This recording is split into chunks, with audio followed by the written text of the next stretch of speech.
Good morning, Oklahoma, and welcome to Cow-Calf Corner. This week's topic is return on investment. If we think of our cow-calf operation functioning like a business, every input of feed, management, time, or capital improvements, the cost of that should be weighed against what it's going to return to us at some point down the road. As we think of late summer management, as we move into that hot time of the year when it doesn't rain much, a couple of examples that we worked through today are growth implants and thinking about late summer protein supplementation for calves still at the side of cows.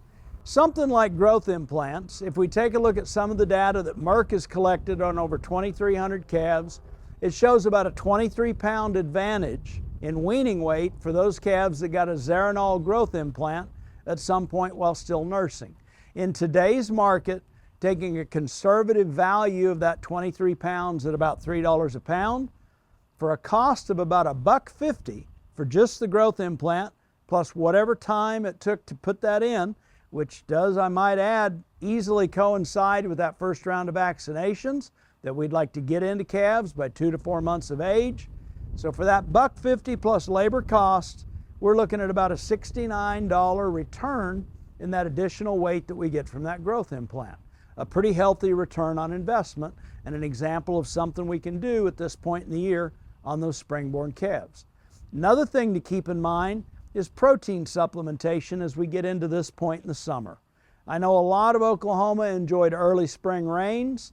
A lot of those same pastures that calves were gaining 2 or 3 pounds a day on just a couple months ago because they were well over 10% in crude protein, those pastures have more than likely dropped to 7% crude protein or less. Those same calves grazing that same grass that we probably watched turn brown in some of this intense heat of the past few weeks are probably now down below 7% crude protein. As such, crude protein becomes the limiting nutrient on the rate of gain in those calves. The Oklahoma Gold program is a very well-researched late summer protein supplementation plan here at OSU.